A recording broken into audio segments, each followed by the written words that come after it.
Hello guys, welcome back to the channel, and I would like to thank everyone here at Tesla Motors Philippines for the launch of this all-new Tesla Model Y. And it's about time that I featured another new Tesla here on my channel, and I have covered before too actually the previous Model Y, and for the looks alone, I would say this looks much more sleeker and better in my opinion. And now this time you get a full functioning LED light bar. It's not the separate egg types compared to the previous one. You still get the same front or a front boot space rather, and the same amount of ground clearance at around 140 millimeters. And this specific one beside me is the long-range all-wheel drive variant, and the one behind the camera is the standard rear-wheel drive model. And now here at the side profile of this new Tesla Model Y, well, the design silhouette is almost the same, but with a few tweaks here and there. You get the same fenders here that houses your cameras on either side for the 360-degree view camera. And my favorite part, well, not with this specific one, because this one are running on 20-inch wheels. But if you go for the base model, they are much smaller, 19 inches. The design of the wheels is much better, in my opinion. I mean, this 20 inches of this top of the range model is not too bad whatsoever. And like with most Teslas now, you open the doors like this, and it's very weird for me because it's frameless. How about that? And now here at the rear of this new Tesla Model Y, now compared to the previous, this is way better. And once again, a full functioning LED light bar, a reverse camera, and your famous Tesla logo here on the tailgate itself. And you can see now the difference between the standard range model that has a completely blank look. But if you go for this top of the line model, you can see the dual motor badge here. And this is what's special too with this Model Y. This being a compact crossover, you still have a lot of boot space. To fold all of the seats down, you just press this, guys. Just one touch. And to increase the boot space even further, this is how good this Tesla Model Y is. And you can even put it back up with the push of a button. And this Model Y, I know it's designated as a crossover, but for me, it just kind of looks like a taller sedan liftback in my opinion. And it's still pretty quick too, despite too being electronic. Now, this is the interior of this all-new Tesla Model Y. Well, just pause you right there.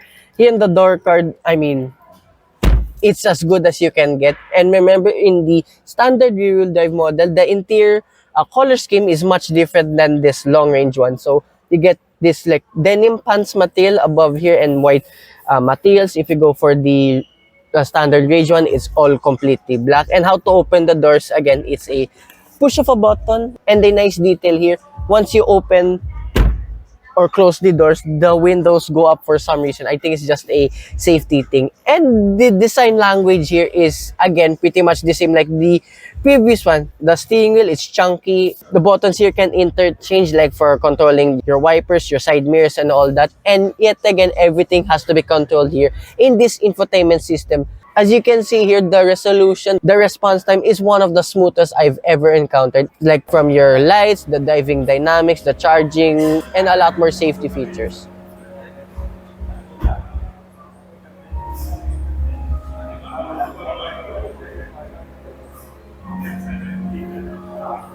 Paano to, again? Ah, push. Kala ko yung lalabas eh. Ay, model S yun siguro. Yes. Ganyan.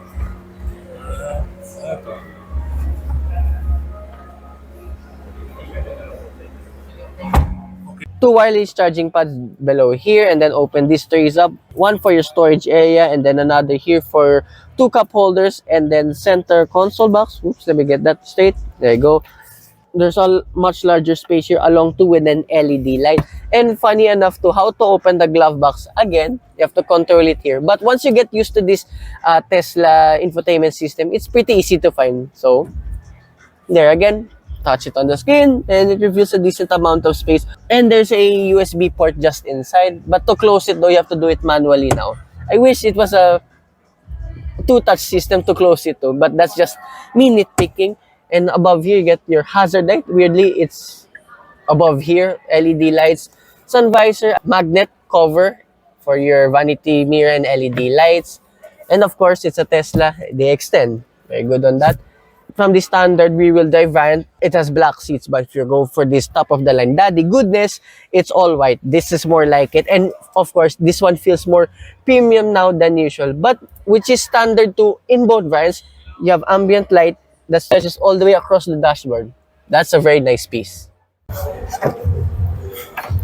As for the rear seats of this new Tesla Model Y, well, here in the darker, again, the same like the ones in front, but the space here is really good. I mean, I can't stretch my feet all the way forward. However, the space, the feet room, knee room, and if you want to stretch forward, my head is not that hitting the front seat that much. And of course, despite to a sloping roof design, I still have a good amount of headroom. And specialty too of this Model Y, like with the previous one, you get a panoramic moonroof that stretches all the way here to the rear seats. Like, by I mean rear seats, like all the way. I can see everything above here.